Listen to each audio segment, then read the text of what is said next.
October morning. I had just finished playing basketball with my friend Carlos and his brother Hera. I went inside of the house with Hera to go raid the fridge while his mom cleaned with the loud Mexican music playing. That's what they did every Sunday. Suddenly I heard a commotion outside, car door slamming and an argument. I came outside with Hera and I saw a car door open and a gun pulled. Bow, bow, bow, click, click, click. As the hooded assailant went in the car and they drove away, I saw my friend Carlos lying on the ground bleeding out from his chest. He'd been shot in the chest 3 times. As I held him in my arms as he took his last breath, he told me, "It's all going to be fine." But this is rare, right? It can't be that common. Actually, the narrative I said is a very common experience, specifically in underprivileged neighborhoods. But why should I care? Why do you care? The violence, it has long-lasting negative effects on everyone involved, and it will forever alter them, whether they're the perpetrators or they just witnessed it like me. Spending time in underprivileged neighborhoods myself, places you know as the ghetto, the hood, the places your mom says, "Don't go there, bad things happen." I saw a lot of violence there. Every day, I lost my friends JB, Rahid, David, Carlos, GB, and most recently my friend Juan, all to bullets and attended their funerals. Seeing firsthand robberies, murders, drive-bys, beatings, and other senseless acts of violence, I've been drastically affected in a way that will never change. The problem of violence in underprivileged neighborhoods deserves our attention because it can increase mental health struggles and lead to poor school functioning, regardless if the individuals that are affected committed the crimes and the violence or just saw it like I did. Now let's start talking about the effects on mental health. Now, mental health struggles, that's been a growing issue for many years, and seeing violence in underprivileged areas is correlated to higher rates of mental health struggles. One of the mental health struggles I want to focus on is post-traumatic stress disorder, known as PTSD. According to the Encyclopedia on Early Childhood Development, psychiatric disorders, including PTSD, are found at higher rates among youth exposed to community violence, with many children experiencing more than one symptom. The Mayo Clinic defines PTSD as a mental health condition that's triggered by a terrifying event, either experiencing it or witnessing it. Symptoms may include flashbacks, nightmares, and severe anxiety, as well as uncontrollable thoughts about the event. The Encyclopedia on Early Childhood Development explains how PTSD can affect different groups differently. Women are more typically withdrawn, sad, and depressed, while men are more typically violent. Now, why does it matter? Why do we care that PTSD can happen when you see violent events? It happens to war vets all the time and nothing happens, right? That's not true. There's drastic effects with them, but I'm focused on the underprivileged violence. The Encyclopedia on Early Childhood Development says that nearly 1/2 of boys diagnosed with PTSD are also diagnosed with comorbid depression, and 1/3 of those individuals are also diagnosed with comorbid substance use disorder, which are both detrimental to your health, and they don't allow the individuals affected to cope with the trauma they experience. If you can't cope with the trauma you experience, you won't be able to get better and move on with your life. Now, me personally, I was diagnosed with PTSD. Loud sounds would make me freeze or run. Fireworks, I would duck behind cars thinking they were gunshots and it was another drive-by. And when I walked past someone at night, I would be very uncomfortable. I went to therapy and I got better, but a lot of people don't, and it drastically affects them for the rest of their life. Another issue relating to mental health in that area is suicidal ideation caused by depression.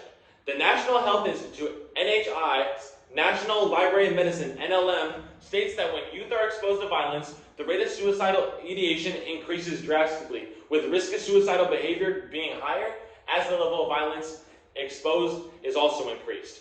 Because violence is so common, individuals in these areas are very desensitized.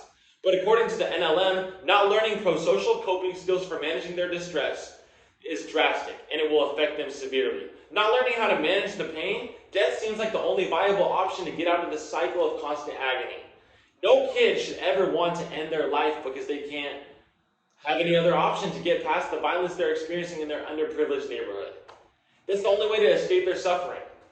Now, in these neighborhoods, it's all too common. Personally, I can attest. When I went to funerals of friends or beloved family members, overdoses and attempted suicides, and even completed suicides often followed. According to my friend GB, who passed, he would often say, "Here you can't mourn who passed. You just have to wonder who's next." Now that I've talked about mental health struggles being increased in underprivileged neighborhoods because of the violence that is experienced, I also got to talk about poor school functioning.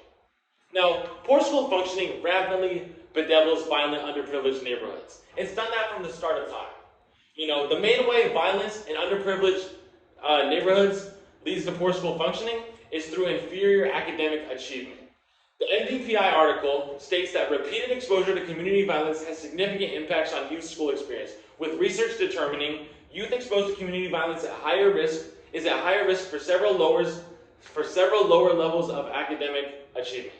According to the NLM, results of living here, people often have academic difficulties resulting from lowered concentration levels due to distracting and intrusive thoughts concerning violent events that may accumulate over time and repeated exposure. In the level of importance, academics falls very much behind trying to deal with the pain that you've had and trying to process all the events and the violence you've seen. Is academics really that important when you can't focus on anything else and safety is your main concern? You tell me.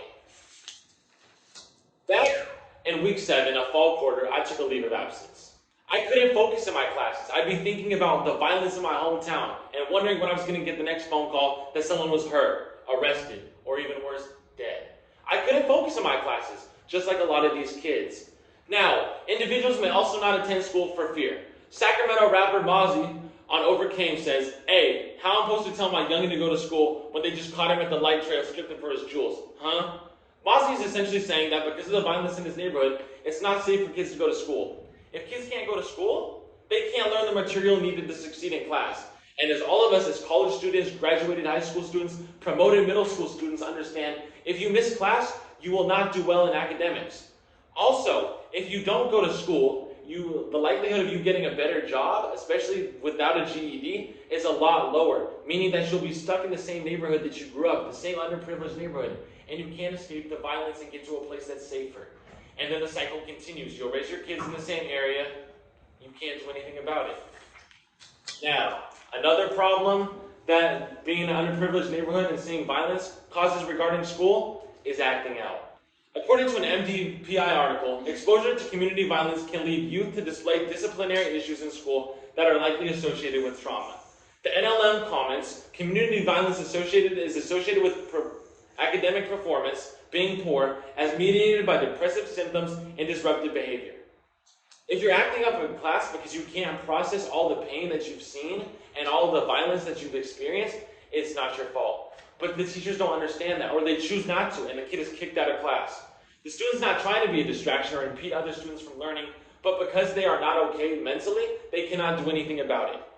Now, being kicked out means they can't function in school the way they're supposed to. They miss out on valuable lesson times, and they might think, well, school's not for me, and drop out and join a gang, or get involved in criminal activities.